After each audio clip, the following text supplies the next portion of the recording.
Hey, hey, hey, it is the Bakers. I'm Charlotte. And I'm Daryl. And we are here for Truth for Daily Living, another episode. And so tonight we have a couple, and the names are Mr. Kevin D. Neal and Mrs. Patricia Neal. So they are standing by, waiting to get in. And right after this short break, we will be back. All right? It's the Bakers.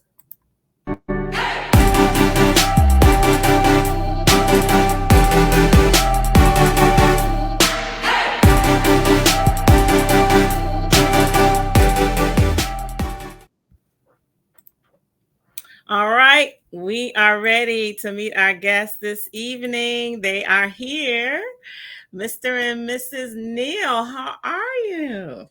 Fine. How are you? Yeah, we are doing well. Doing great. How are you guys? Awesome. Yes. All right. Good to be with you this evening. Yeah, so we are glad you are our guest this evening on Truth for Daily Living.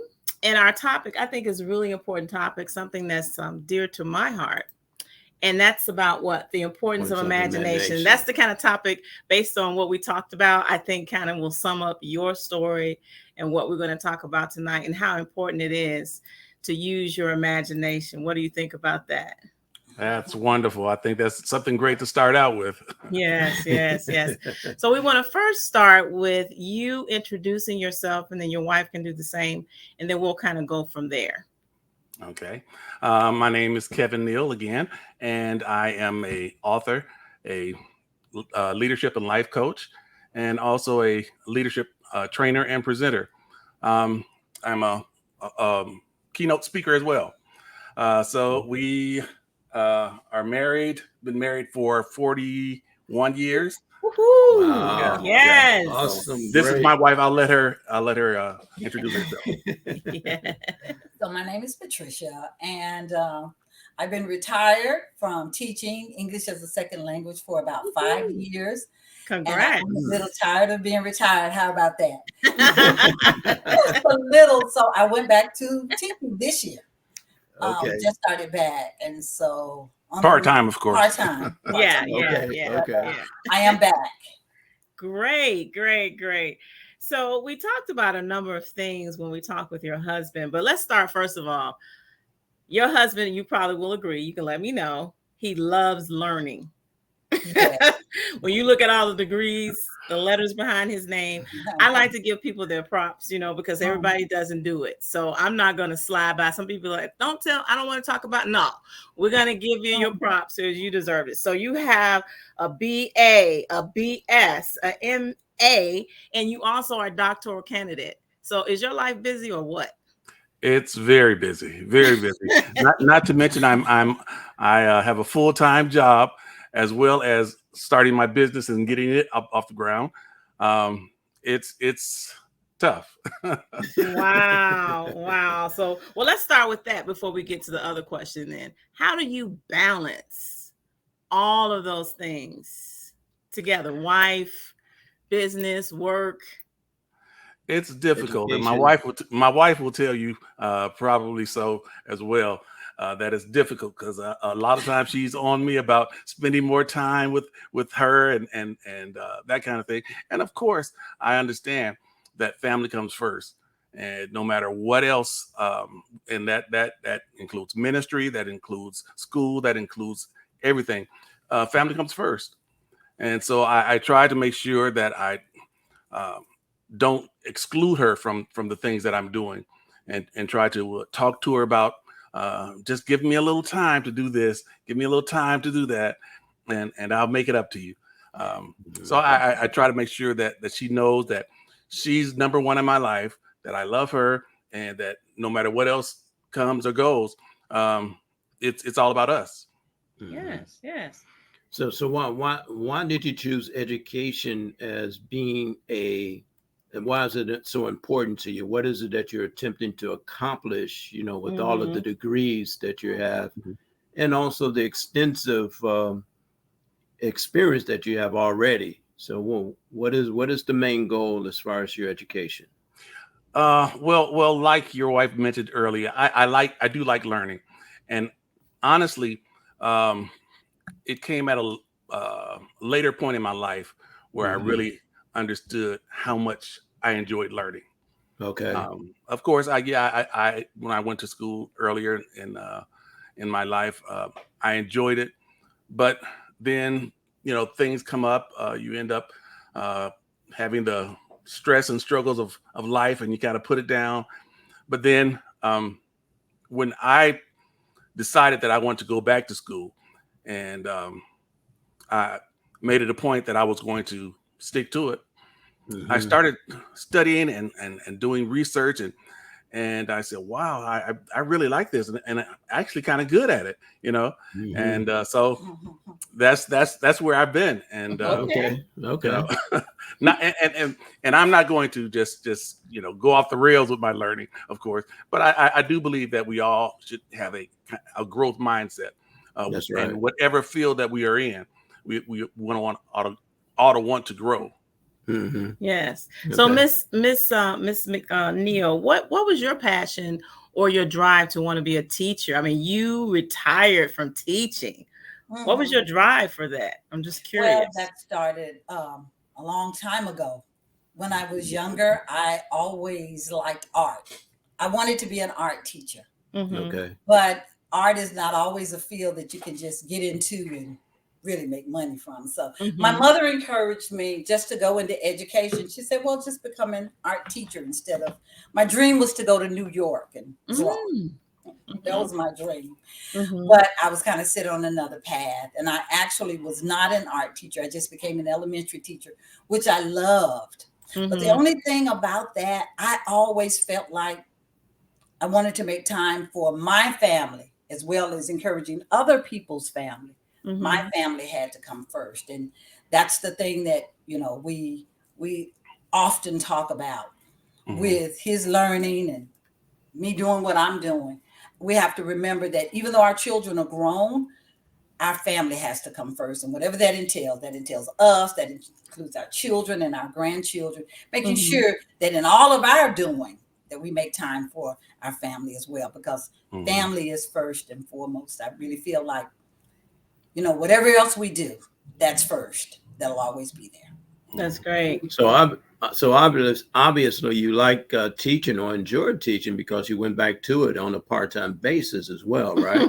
I went right back to it. I thought that I'd had enough. It was good. I mean, I've done it for 30 Mhm. years. I thought I'd had enough.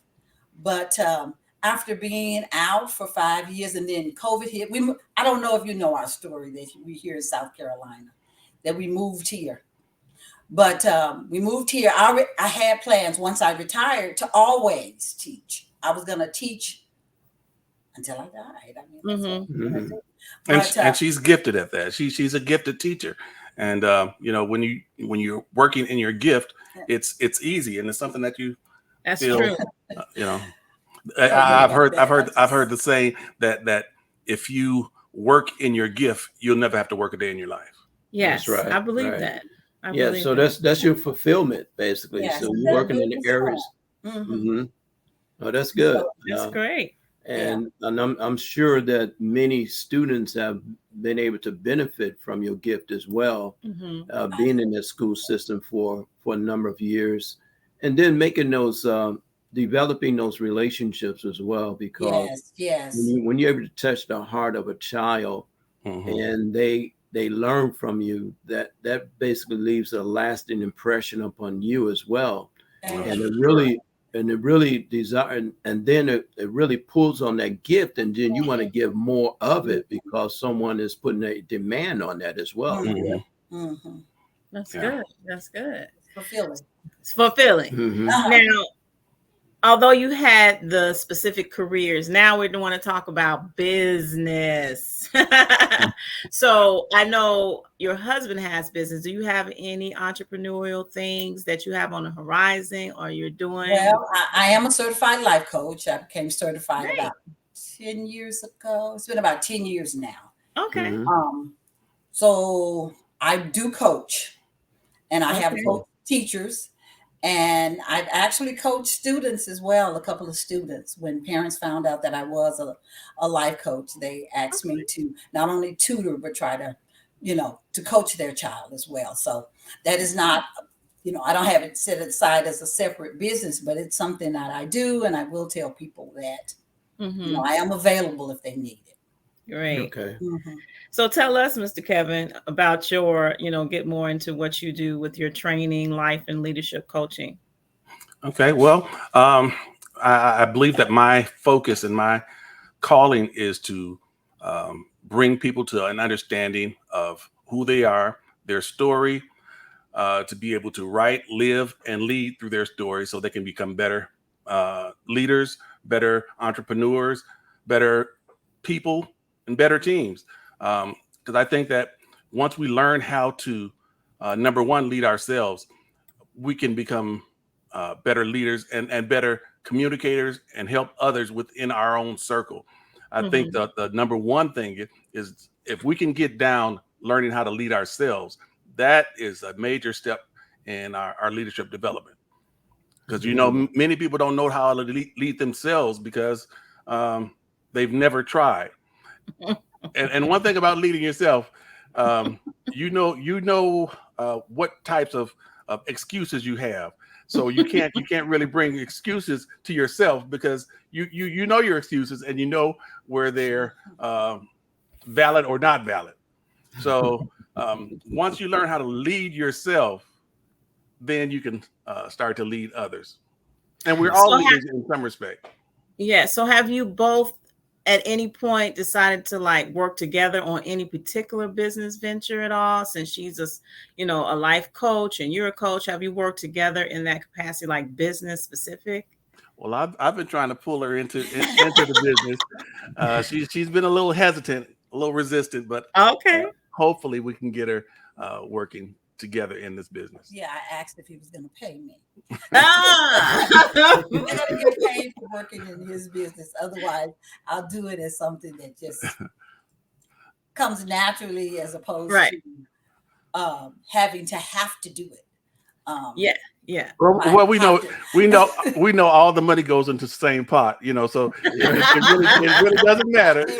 Yeah. Well, the reason I asked is because if you didn't know, that's one of our hearts, besides we counsel couples. So we'll talk about that really quickly. We counsel engaged and married couples, but one of the pieces we talk about is to build generational wealth. You need something beyond a 9 to 5, typically. I mean, you can have great careers and make good money, but that don't mean you're going to have generational wealth. Right. So we really encourage couples to find something that they can work on together. It's a process, finding out which you two have already done, but finding out what your gifts are, your talents, pulling those together and see what type of model business that you could come up with. Right, babe? Absolutely. Yeah. So we really I'm going to encourage you, Miss Patricia, to, see where you get in, where you fit in for generational purposes. You know what I'm saying? It's beyond just our children, our grandchildren, our great-grandchildren, this past weekend, just piggybacking on generation, we had our family reunion for my side of the family. And it was so refreshing, even though I had heard things. I met new people. A lot of people in my family have the same name. It's really quite interesting. But the point I want to get to is that I know where I came from, back to the very first person that hit the Americas when it was called the Americas, down to me. So great. Generationally, I don't see any generational wealth. You know what I mean? I didn't see anybody that I know of that was multimillionaires or billionaires. And so we want to shift that paradigm, right? We do. And we want to encourage couples to do that. So that's one of the things that we do. You can check out those that are watching, check us out on enrichmymarriage.com.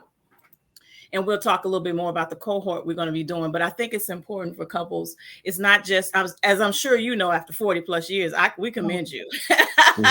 Wow, we're 23 plus years in. So we had a little congratulations where you are. And we encourage couples to find ways to build legacy. People use that term sometimes very loosely. But what does that really mean? You have to define it for your own, as a couple yourself, whoever you are. And that still should encompass wealth. Yes. Would you agree or disagree? Oh, I would definitely agree. Mm-hmm, Definitely. mm-hmm.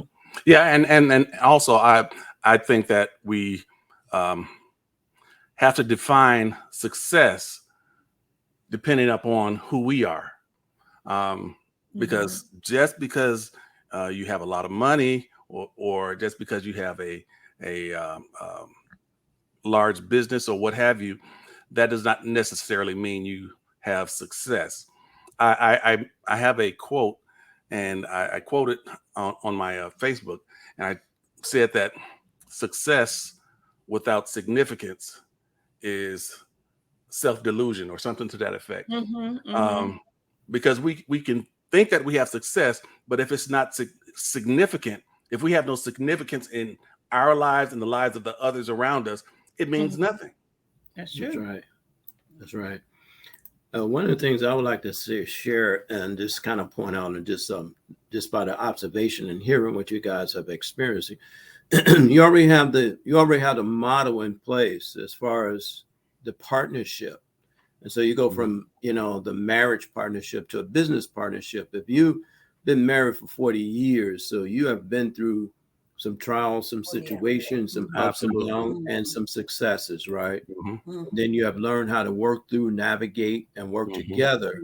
All right. And so in business, you're going to have some ups and downs and things of that nature. But if you already been conditioned to working through issues and situations, then it's just an added benefit, but it's just another page to the journey, so to speak. That's good. That's good. I mean? Yeah, I would. Yeah, I'm sure you have a lot of wisdom. 40 years, you could offer to other couples. So that would be another question. Have you ever put something together? I'm putting this stuff out there. Maybe you're going to do it. I don't know. Have you ever put something together for couples, to help, what you have experienced? Well, I was pastoring a church at one time. Yes. And of course, through that, we had the occasion to have couples to come to us for marriage counseling and that kind of thing. And we would always do it jointly. We would never, do anything individually. So that was something that we always did together. Yeah, we agree. We don't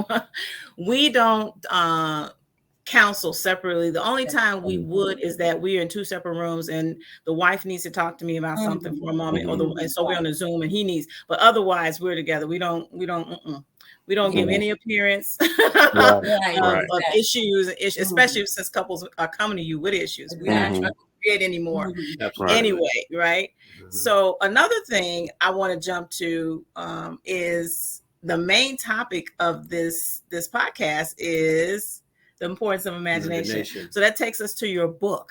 Your book you told us about was so interesting, related to how you connected with your father. So if you can share with the audience a little bit about your book called Embracing Your Superpower. I love the title. Thank you. Actually, the book is kind of a tribute to my father, because my father passed away in 2019. And it was only after he passed away that I began to think of some things that I saw in him as he lived. My father was just an amazing man with a brilliant imagination. He in his early to mid 20s, he and my mother got married, and he found out that he had a spinal disease. I'm trying to think of the name of the disease. I can't remember the name of the disease right now, but it was a spinal disease that causes degeneration over time. And so they wanted to have surgery on him. And he had just gotten married, had a small growing family. Actually, I think my brother had been born, and my sister was getting ready to be born. And so he wanted to wait till after she was born to go in for the surgery. Well, he goes in for the surgery and he comes out a quadriplegic. And so he became a quadriplegic for about 3 years. And the doctors gave him no hopes of walking again. They didn't give him any any kind of hopes of ever being able to do the things that he did before. Hmm. And what's so amazing about this story is it goes back to my great grandmother, because my great grandmother was born with no arms, Really? Wow. and my father used to tell us how he used to carry my great grandmother around, from place, Mhm. and help her. But my great grandmother learned how to support her family by playing the piano with her feet. Wow. She learned how to play the piano with her feet. Not only that, but she also became a seamstress with her feet. Wow. So my dad, all this was ingrained in him. Mhm. So after 3 years, my dad, with no help from the doctors, began to walk on a walker. After that, he began to walk with a cane, and for the rest of Wow. his life, that's how I saw him walking on a cane. Um, my dad did some amazing things that people with all of their activities would not try. I mean, Mhm. I would see him do some things. He would get under. Now, my father had 8th grade education. Okay, Mhm. he would get under his truck, take out the transmission, have us to take it in the house. He would Mm. take it apart. Now Mm. he didn't have any kind of automotive training, Mhm. but he would get a book, and he would look in the book and see how to rebuild his transmission, and he Mhm. would rebuild that transmission, put it back in the truck, and Wow. be on his way. Amazing. I mean, Amazing. he was such an amazing, and that's just one of the stories that I could tell you about my dad. Mhm. He Mhm. was such a great man, and he had such a great imagination, and that's what really prompted this. He could Mhm. not see himself not walking again. See, that's the key word, isn't it? Mhm. He could Mhm. not see. Right. So, not And interrupting so, you, but it's important, right, hmm to be careful of what you see. Right. So we tell ourselves, we tell couples, it's like guard your eye gates, Mhm. because what you see, you can't unsee, Right. whether Right. it's good or bad, right? So if Right. you're constantly pouring in toxic things, hmm guess what? You're going to be spewing with toxicity. Right. Right. Yeah.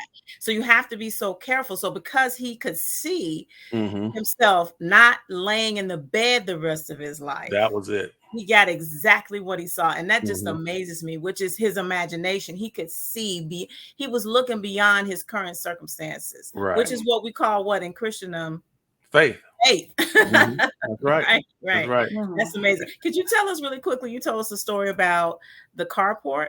Yes. Yes. That was amazing too. I'm sure My you know my about this, Miss Patricia, right? my dad. Well, in the house that we were raised in, there was a driveway Mhm. with a concrete pad, but it didn't have an overhang over it to keep the weather from beating down on you if you got out of the car. Mhm. So my dad wanted to build a carport over that pad, so my mom wouldn't have to worry about coming through the rain and the weather. So my mom told him that she was going to a women's retreat for a Mhm. women's convention, and that she would be gone for a week. And this is what he told me from his own mouth. He said he would lay in the bed the week before she left and just imagine how he could do that without having to ask somebody to come and help him, because my dad was not one of those kind of people that just get people to help him. He would do things himself or figure out a way to do it himself. One of his famous sayings was, if you don't have what you need, if you don't have what you want, use what you have and make it what you want out of it. And Wow, so that's good.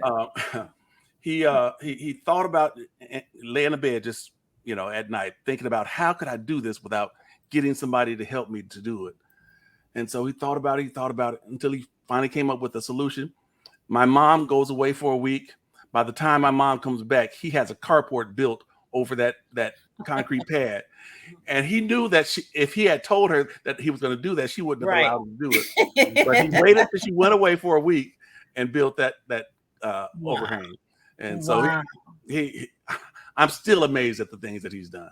So what would be one thing, if you could, like, encourage anyone that sees this podcast as far as their life, no matter where they are right now in the area of imagination? What could you do? If you could say something, and maybe Miss Patricia, you can add something as well, to encourage people not to give up and to use their imagination. We talked about that too before you answer, how when it used to be old school kindergarten, because I taught in the school system, but I was a sub, but I was there for 15 years. I was really a teacher. But anyway, in kindergarten, old school kindergarten, you had playtime. And they kind of got away, remove that from the school. So then the kids really, at least in where I was, they didn't get a chance to really imagine too much. So could you give some encouragement about not giving up and the importance of tapping into your imagination? Okay. You want to start? Okay. Well, I would say this, and starting with what my dad used to say: if you don't have what you need, use what you have and make what you want out of it. You have to envision what you want. Get a clear picture of what it is that you need, that you want in your life, how you want your life to go. Get a clear picture. Focus on that picture. I mean, because and I kind of touch on this in the book, that there are neural pathways in our brain. Yes. And those, when we activate our imagination, the same pathways that are activated when we actually do something physically are the same pathways that are activated when we imagine it. So actually we do it twice. We imagine it, and our brain goes through the process of doing it. And then we actually physically manifest it with our hands. So what I would say is get that crystal clear picture in your mind. If you want to write it out, if you want to, get a picture from somewhere that you can point to and say, this is what I want. This is how I want things to be. Get it in your mind and constantly meditate on it. Constantly meditate on it, and figure out, how can I do this? How can I make this happen? And if you can figure out the how, you've already got the why. That's good. Just figure out the how, because if you want to do it, if it's something that's in your heart and God has placed it in your heart to do, He will make a way for you to do it. So just get that picture. You can't have it happen unless you have a vision of it first. If you can see it, you can have it. It can be just what you see. Wow, that's good. It reminds me of the scripture that when we ask God to give us the desires of our heart, but let those things that He desires for us be the desires of our heart. I think that even when we see it, there are times when we might not always be able to make it happen, but we have to depend on God. I really do feel like, it's a scary thing to just depend on our imagination. Right. Because when we just think that we can think about it and it happens, that can be just a little bit misleading, because there are other things that we have to do as well. There are things that we have to do there. Faith without the works, we also have to have the works behind what we do. So we can imagine it and we can say it. And one big thing is, everybody might not see what you imagine. Everybody might not go along with you. Everybody might not be a part of your vision, but you have to have your vision anyway.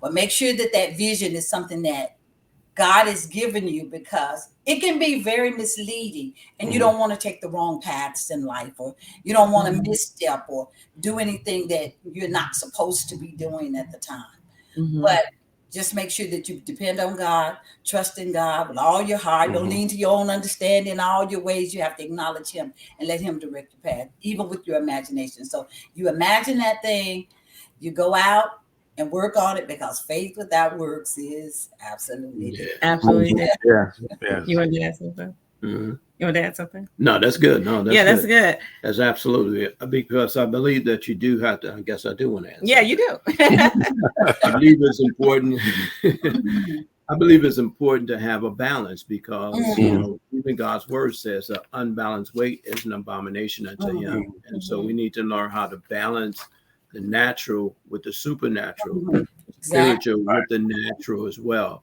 And so Mhm. that's why it's important to have that imagination, but also trust in the Lord as well, Mhm. and then Right. also making sure that whatever it is that we can do, that we find ourselves doing it. Right. Mhm. Exactly. Because a lot of times what happens is that God, He's bound to His word. Mhm. Mhm. He's bound to the legal aspect of His word, right? There's certain things that He would do, but certain things He commissioned us to do as well. Right. Right. Exactly. And the things that He commissioned us to do, He's not going to do it for us. Mhm. Right. All right. Right. It's something that we have to do, but it's going to be based upon, you know, His law, based Mhm. upon His word, based upon, you know, His commission and His commandments that He had given us. Right. Because if He Right. had given us the commandment and He's given us dominion over the earth, that means that we have a great responsibility over earth, right? Mhm. Yes. And so, and then we have to be able to do what we're able to do, Mhm. you know, within our limitations to do it, Mhm. based upon His leading and His guidance, right? Mhm. A lot of times people want God to do everything. God, go to the hospital and heal Mhm. this person and heal that person, right? Right. Can He do it? Perhaps He could. Mhm. Will He always do it? Not, no, Mhm. because He's Right. given us the power. He's given Absolutely. us the authority. Mhm. And there's Mhm. certain things we have to recognize that we have to do, Mhm. okay, based upon his prompting as well. And so Right. we go in the power and the Mhm. might of God, Mhm. Mhm. doing it by faith as well. Yeah. Right. And I We know must And be a sometimes, Right. go ahead. I'm Go sorry. ahead. No, go ahead. People used to say, but if you take one step, he'll take two. We know that's not scripture, but it Right. has an Mhm. element of truth to it. You know, Mhm. you have to do what you have to do, and then Yes. God he will uphold His word. He will follow through on His Mhm. word. So there's Mhm. Yeah, something that we that's have to do. good. Yeah, Mhm. and I was going to add to that not this is a totally different subject somewhat because we can do a whole podcast on it. But I think sometimes in Christendom that can be, like you were saying, a little misleading the way Mhm. it's been suggested that Right. you just pray and He gonna do it. Mhm. You Mhm. just pray, and then people will be praying for 5, 10, 15, 20 years, but they haven't done anything. Mhm. So Right. we always talk about how you have to mix practicality with spirituality, and that's one of Right. the things we have to do Yes. even in our marriage business. Practicality and spirituality. Don't be, Mhm. like he said, an imbalanced weight where it's just one thing. Mhm. You know what I Mhm. mean? He's like, I'm waiting for you, Lord. And He's like, I'm waiting for you. I need you. Somebody Mhm. you going, I'm supposed to write a book. I'm waiting for you. You need to sit down and write the book. God's not gonna come Mhm. out of heaven to write the book for you. He's Right. giving you the words, the revelation. Mhm. You write it, right? Mhm. You say, Mhm. oh, God says I'm gonna have a business, but yet you haven't even applied for incorporation. Mhm. Mhm. Yeah. You're not a Yeah. C corp, a S corp, a T corp, or no corp. You know what I'm saying? You're just waiting on the Lord. But Right. that's the practicality part of it. He gives you the revelation about something for you to do, and then, like he said, you have to do what you need to do in the natural. Everything is Mhm. not going to be Mhm. super spiritual, Right. right? Right. When we Mhm. brush our Mhm. teeth, that's not super spiritual. It's just the Mhm. Mhm. practicality of you want your Right. breath to smell Mhm. good, so you Right. Right. need to physically brush your teeth. And I Right. think Right. sometimes that's what I said in Christendom. It can be, presented in a way that it's just, I'm just gonna pray and it's gonna happen. And we're Mhm. so like, no, you Mhm. have to have practical steps. Again, Mhm. faith Right. without work. And then you think about the second point, and I'm going to move on from this, about just think about everything that is in existence now. It started with imagination. Mhm. Mhm. The tables we eat on, Mhm. the Right. cars Right. we drive, Mhm. Right. the planes. Mhm. Literally, someone saw it in their head. Yes. Mhm. They Yes. transcribed it, whether in words or Mhm. pictures, and then Mhm. they created it. So Right. the faith, the faith part, they saw it here first, Mhm. they put it on paper, and then they created it. Mhm. So Mhm. that lets you know there, the chairs we sit in, somebody drew that, somebody Mhm. thought Right. about that. Right. Everything in the earth, some Mhm. like the things that men make, has happened because of imagination. Right. People tapping into their imagination. It's like it can take you so many places. And I really wish our children could really get that concept again of really imagining. For example, our daughter, when she was in pre-K, we hadn't had any conversations about what she wanted to do with her life. And they had a little career day in pre-K. Don't ask me why pre-K was doing a career day. But anyway, they had little outfits because they still participated in playtime. Mm-hmm. You know what she gravitated to? She didn't really even understand the concept. She gravitated to a white coat and a stethoscope. And from that moment on, she said, Mom, Dad, I'm going to be a doctor. She went to draw pictures of her being a doctor. And then when she got into elementary school, it was in the art show with her with a stethoscope and a white coat and a little needle. And to this day, she's in school, her 3rd year in school. She started next month. She goes to Howard University. Shout out to Howard. She's studying sports medicine. Great. And she wants to be an orthopedic surgeon. But it started with her seeing it in pre-K. Yes. Now we were like, okay, if this is what you want to do, we would ask her because it wasn't us that influenced it.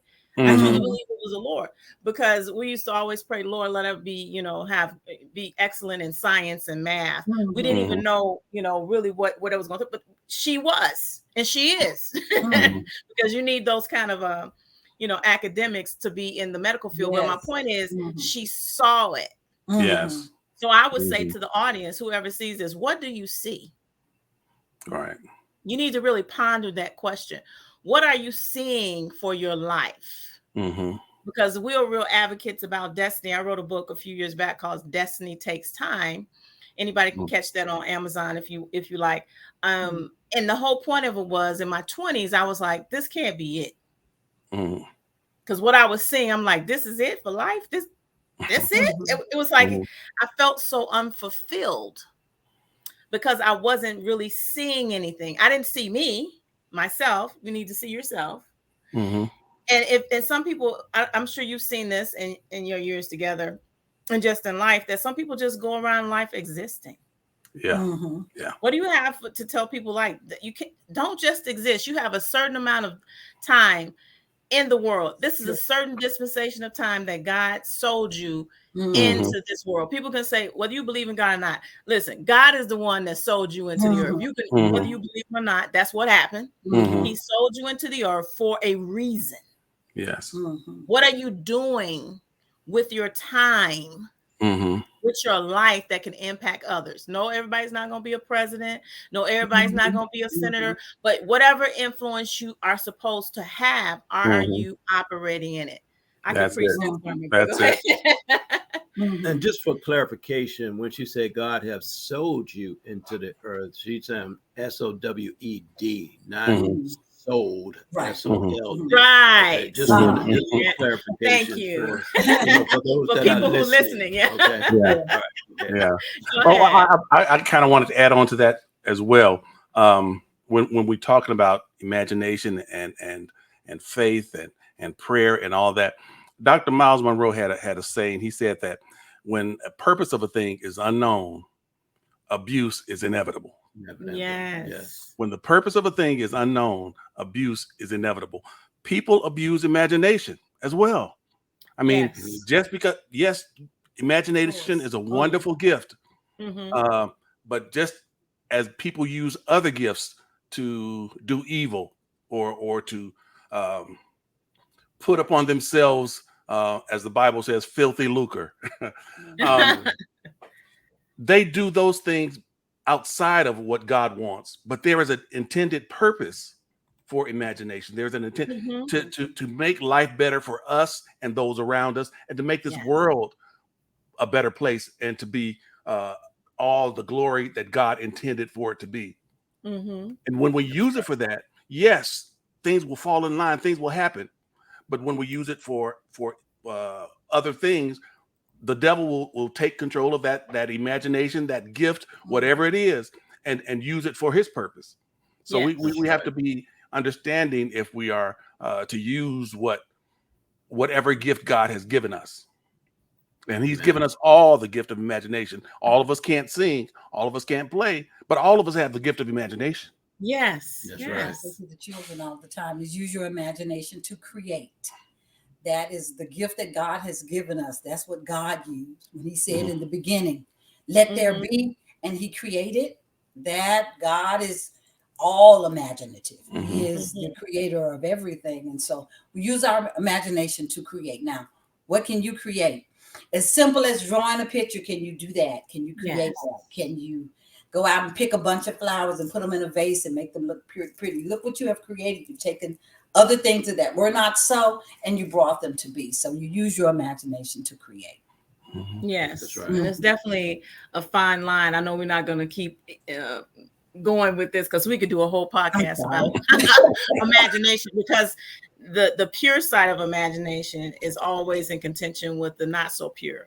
You know, the theology that's out there now, it's just kind of warped. Yes. And I'm not going to even touch it, but we know it's there because I don't want to get into all the demonic part of it, but a lot of times they're pulling up on the unhealthy world to bring stuff into the present. I would just say it like that, because we're not doing the teaching. We trying to keep it a little light, but truth. You know, but you understand exactly we what understand. we're saying. Yes. Yeah. And so we're talking about the pure side of imagination, like you just said. God said he knew what he wanted, how he wanted the earth. God, he knew how he wanted everything, and he spoke it. He saw it. I'm sure he saw it, and then he spoke it, and it happened. So that's I think the pure side of what we're talking about. But yes, your book, wow, I just it's so I just like the title and the things you've said about it. You wanted to add something? You want to say something? Yeah, I think it's important for us as grown people, men and women, to start reimagining and think about those things that we've saw ourselves being when we were children, and how has our life basically transformed from what we thought our life would have been to what it is today, and then can we reimagine that our life will still yet be better, even after all of the failures that we've experienced, the setbacks, disappointments, preach, you know, all of the things that life brought us, that we had no concept or no anticipation of being able to experience some of those things. Can we take this moment to reimagine, and then imagine again, and then develop something good out of something bad that have taken place in our lives as well. Because and no matter what experience that we have experienced in life, there's still something that we can learn from those experiences and create something good out of it. Yes. Right. Yes. And so absolutely. I think this is a great topic. I think it's important for us as men and women to continue to imagine and to continue to dream again, continue to believe again, because a lot of people have had some letdowns. Have had some casualties in their own personal life. Have lost some desires. And have forgotten and given up on some dreams. Can we imagine again? Can we dream again? Can we work toward creating a better life for ourselves, regardless of what the current situation has been, regardless of what we have experienced in our past season? You see, if we still yet have life, then there's still yet hope. Absolutely. If we still yet have hope, then we have the ability to create something better for ourselves as well. Okay, no matter what the age range has been, no matter what it doesn't matter what the deficit has been in the past season, right? Can you imagine? Because it doesn't take you anything but time, and to imagine, you know, what can we do right now to make our current situation better? Right. And that's goes back. Say that again.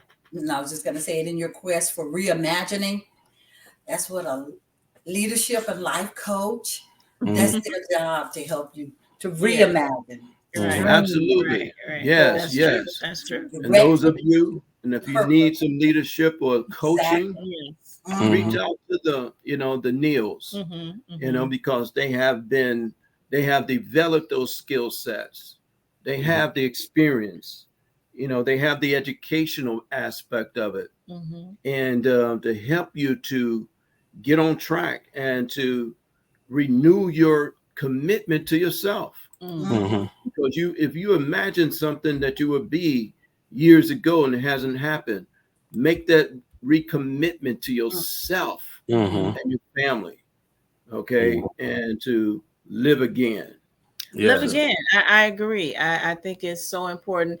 And then as we start to bring this to a close, that's that one side, but I can hear the other side saying, well, I never imagined that I would do anything. We're still speaking to you. It is not too late. If you're still breathing, start imagining now. For me, as a writer, I'm a writer, we're both authors. And I tell people, I was telling someone over the weekend, I said, it was actually a young girl. She was about 7 or 8. And we said, you're a writer? And she said, yeah. And so I said, get a journal, write your thoughts, and I'm saying that to anyone that hears it. If you say, I never imagined I would be anything, well, then you need to start now, get a journal, start writing, just write and see what you discover about yourself. Because if you never imagined anything in your entire life, that means you definitely weren't in an environment that was conducive for you to be creative.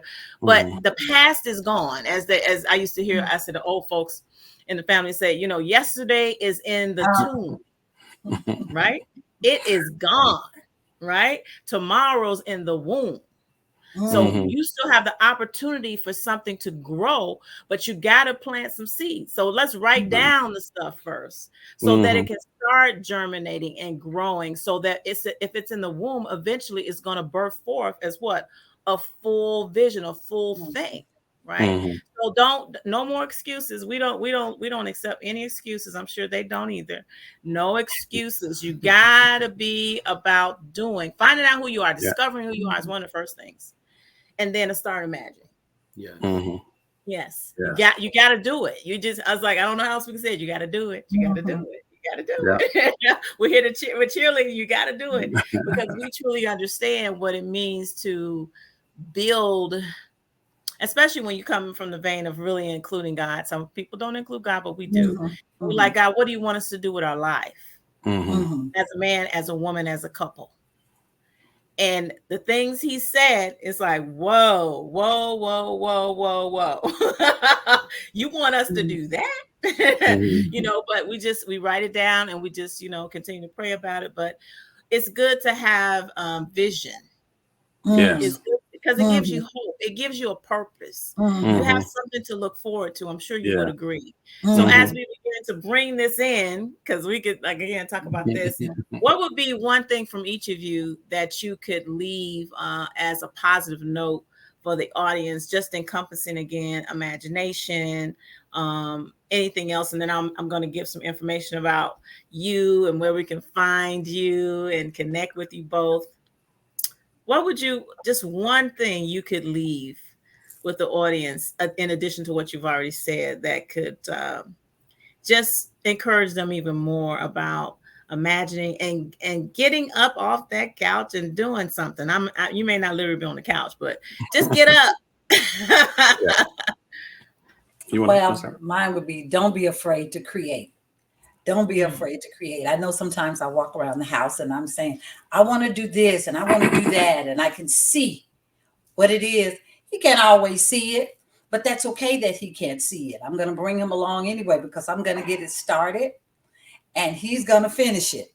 So don't be afraid to create, and don't let anybody put stoppers on your creation. And don't let anybody try to smash what you think, or say that it's not worth it, or that's not a good idea.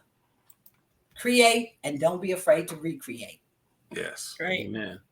And what I would say is that, first of all, as long as you have breath in your lungs, as long as you have a mindset that allows you to think, it's not too late. It's not too late. I would say that the only time it's too late is when you've closed your eyes for the last time. Mm-hmm. That's the only time when it's too late. But as long as you have activity, as long as you have a brain function, as long as you have breath, you have an opportunity to make your imagination come to be.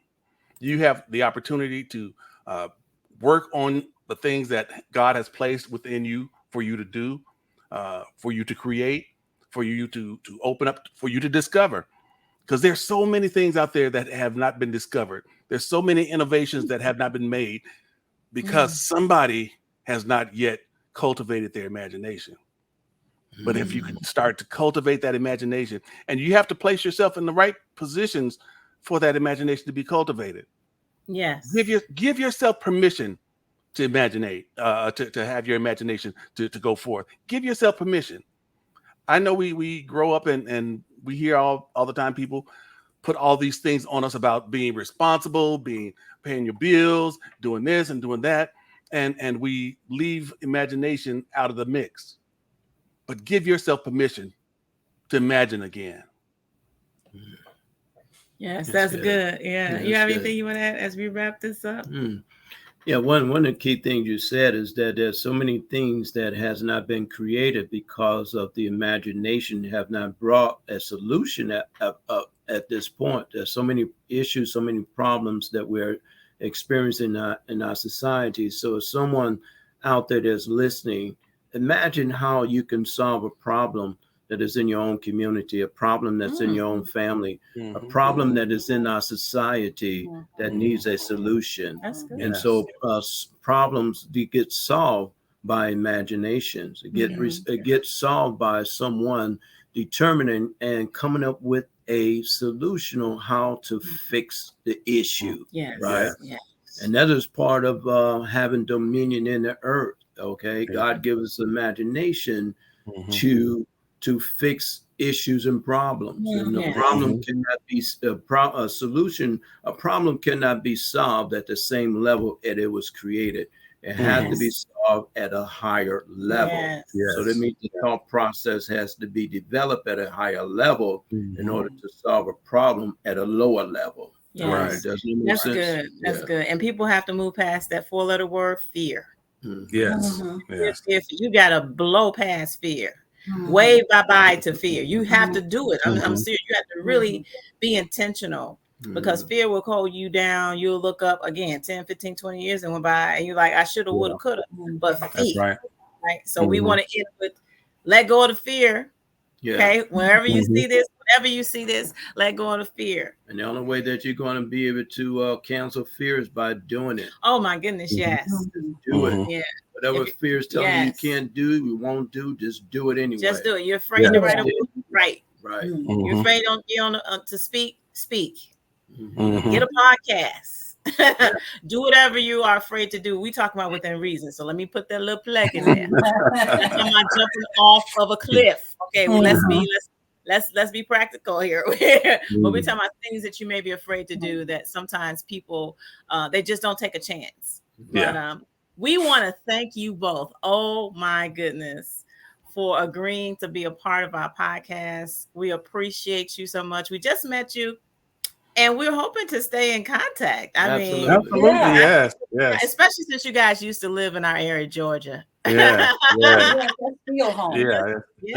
That's still home. And so we want to make sure we stay connected with you. And so one of the ways, if you want to get connected, I have Mr. Neal's information.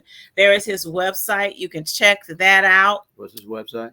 It is KD Neal, BillsBridges.com. Pretty cool name. Katie Neal, BillsBridges.com. Also, do you want us to share your LinkedIn? Are you good with that or Sure. not? Sure. Okay. So this is his LinkedIn information. I'm not going to read all that. You can see it on the video. And if you're listening by audio podcast, you can also just go right to our YouTube channel and you can see that. And that's where you can reach him on LinkedIn. Yes. So again, we want to thank you so much for being with us on this podcast, this episode. We appreciate you both. Anything else you want to add before we release them? No, it's been a pleasure. It's a pleasure meeting you. Ms. Neal as well. Same here. Yeah. And Mr. Neal, it's been a pleasure. Thank you for sharing some nuggets and dropping some gems as well, and giving us the opportunity and the audience to live again, imagine again, and visualize again. So those are important as well. So we thank you for your time, and thank you for being a gift and being a blessing as well, to God's people and also to your community as well, because your gift is making room for you. Yes. Well, we thank you for inviting us, and we had such a blast being here. Yes. All right. We're going to release you as we end this show, but we'll be talking soon. Okay. All right. All right. Take care. All right. Bye-bye. All right. So we are so grateful for the opportunity that we had with the Neals to be on our podcast. Make sure you check out as we wrap this up, make sure you check out our website, enrichmymarriage.com. Okay. enrichmymarriage.com. We want to talk about really, really quickly, because we want to release you some of the things we're doing upcoming. We have a marriage cohort that we will be releasing, and you can just go to our website, marriagecourserecipeforsuccess.com. And it's a cohort because we're only going to allow a certain number of actual married couples. Eventually, we're going to be doing one for engaged couples as well. But make sure you go to marriagecourserecipeforsuccess.com, because the date is coming up. And once that door opens, you have to sign up quickly before we close it. Okay. One of the other things that we do, because we talked about practicality and spirituality, we have what we call Tablescape Rendezvous for Two. Okay. And so that basically, let me show you what that's like. That basically involves us setting up, if you're in the local Georgia area, setting up. It's basically like a pop-up picnic type environment. But what we do is we pop up different themes so you as a couple can come together and enjoy each other, whether it's on your back deck, your back lawn, in certain parks. We have certain parks we can utilize. But the goal is for you to come together for those 2 hours, and we pop it up, and then you just enjoy, and then you go away and we take care of the rest. So make sure you go to that website again at Tablescape Rendezvous for Two, and make sure you see what dates are available and get that done. And this is, we mentioned this already, but I just wanted to make sure, again, you check out our cohort that is going to be upcoming, Marriage Course Recipe, like we just said, for success. And I think that kind of wraps it up, with the addition of saying thank you for joining us on this podcast. Yes. I mean, we are truly grateful for the opportunity for you to, tune in from wherever you're tuning in. Right, babe? What do you want to say? Oh, yeah, absolutely. Follow us as well on our YouTube channel. Yes. You can. Let me pull that up. Yes. Check us out. I've been scrolling that. Check us out. And let's see what else we want to say before we end here. Let's see. I think that's about it. Check us out on Instagram. I don't have to go through all those. If you go to Instagram, if you go to Twitter, if you go to TikTok, we're there. It's scrolling on the screen now. But most importantly, make sure you go to our YouTube channel, Marriage Enrichment The Bakers, and you'll eventually see this podcast. So what you're going to have to do is go to our link tree, and then you're going to see which episode, when it's being released. And then you'll know, like this particular one, it'll be released soon. Okay. So I think that's it. Again, thank you for joining us. It's been a pleasure. Yes. Yeah. Go to all those websites we mentioned, enrichmymarriage.com, Tablescape Rendezvous for Two, or Marriage Course Recipe for Success. And then we'll be talking to you real soon. Yes. All right. So I'm Charlotte. And I'm Daryl. And we are the Bakers. And it's been a pleasure. And wherever you are, have a great, whether it's day, afternoon, or evening when you view this. And we'll be talking soon. It's the Bakers. All right. Bye-bye. Bye-bye.